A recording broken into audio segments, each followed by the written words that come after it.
নমস্কাৰ আজি পবিত্ৰ বিধানসভাত এটা অপ্ৰীতিকৰ পৰিস্থিতি হ'ল ইয়াক লৈ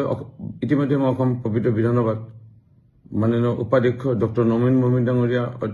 অধ্যক্ষতা চলি থকা পবিত্ৰ বিধানসভাত ক্ষমা বিচাৰিলোঁ পুনৰবাৰ আপোনালোকৰ ওচৰত ক্ষমা বিচাৰিছোঁ এনে পৰিস্থিতি হয়তো কেলে হ'ল কিহৰ কাৰণে হ'ল আপোনালোকে অলপ বিচাৰ কৰিব মই উঠি যাব নালাগিছিল এইটো মোৰ ভুল কিন্তু অন্যান্য যিসকল বিৰোধী দলৰ বিধায়কে মোক মোৰ বক্তব্যক বাধা দিছিল মোৰ মতে তেওঁলোকে সমানো দোষী আৰু মই উঠি যাব নালাগিছিল সেইকাৰণে ক্ষমা বিচাৰিলোঁ কিন্তু তেওঁলোকে মাজে মাজে যি বক্তব্য ৰাখি মোক বাধা দিছিল ইয়াক লৈ কিন্তু তেওঁলোকে ক্ষমা নিবিচাৰিলে চেমান আলী অন্যতম এজন বিধায়কে মোক বাধা দিব চেষ্টা কৰিছিল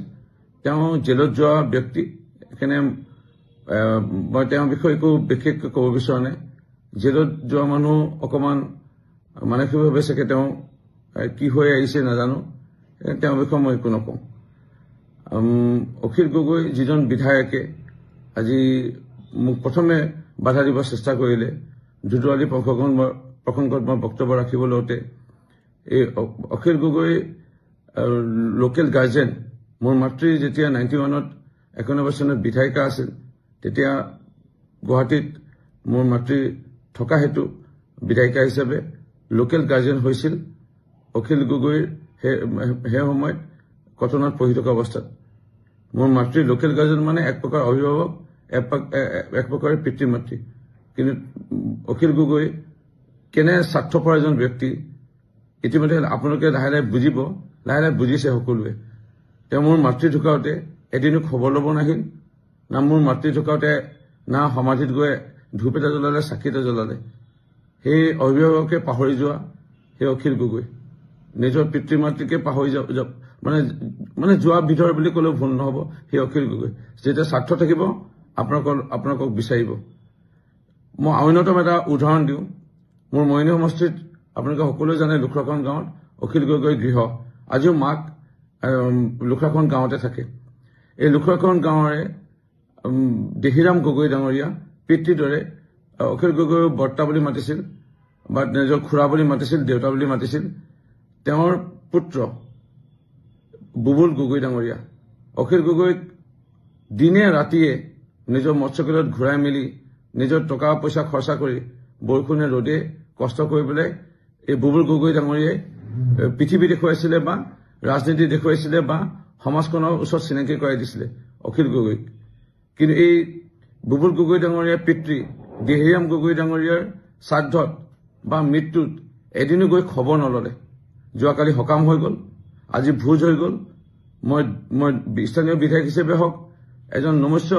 সমাজকৰ্মী জ্যেষ্ঠ ব্যক্তি দেহিৰাম গগৈ ডাঙৰীয়াৰ গৃহত দুবাৰকৈ গ'লো কিন্তু অখিল গগৈ যাক ব্যৱহাৰ কৰিলে যেতিয়া তেওঁ বৃদ্ধ হ'ল তেওঁ কাম নাইকিয়া হৈ গ'ল তেওঁক পাহৰি গ'ল কাম যেতিয়া আদায় হৈ যাব অখিল গগৈ পাহৰি যাব এইটো তেওঁৰ স্বভাৱ ইয়াৰ বিষয়ে আপোনালোকক জনালো লাহে লাহে আপোনালোকে বুজিব চেমান আলীৰ বিষয়ে ক'লো অখিল গগৈৰ বিষয়ে ক'লো অখিল গগৈ কোন কি লাহে লাহে ৰাইজে বুজিছে সেই 2014-15 চনত পূৰ্ব মুখ্যমন্ত্ৰী তৰুণ গগৈ ডাঙৰীয়াৰ সময়ত কৃষকসকলক খোজকঢ়াই লৈ গ'ল মাটি পটা দিয়াম বুলি আজি মাটি পটা দিয়াম বুলি কৈ নিজে মাটি লৈ ল'লে অৰ্কিড পাৰ্কত আৰু কৃষকসকলক লাট মাৰি দিলে বা ঠগি দিলে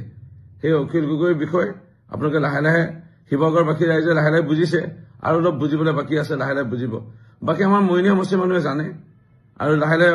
বাকী মানুহবোৰ তেওঁৰ বিষয়ে গম পোৱা হৈছে চেমান আলী অখিল গগৈৰ বিষয়ে ক'লো তিনিজন মানুহে মোক বেছিকৈ বাধা দিছিল আৰু আজি বিশেষকৈ এতিয়া তৃতীয়জন হ'ল বিৰোধী দলৰ দলপতি দেৱব্ৰত শইকীয়াৰ বিষয়ে মই এইটোৱে ক'ব বিচাৰিম যেতিয়া ধুদুৱালী প্ৰসংগ ওলালে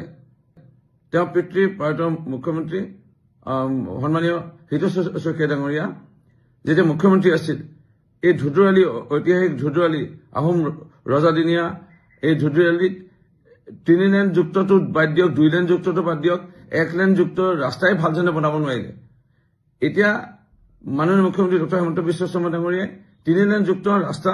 অসম মানৰ অধীনত বনাই আছে এই প্ৰসংগত কওঁতে তেওঁ জ্বলন হ'ল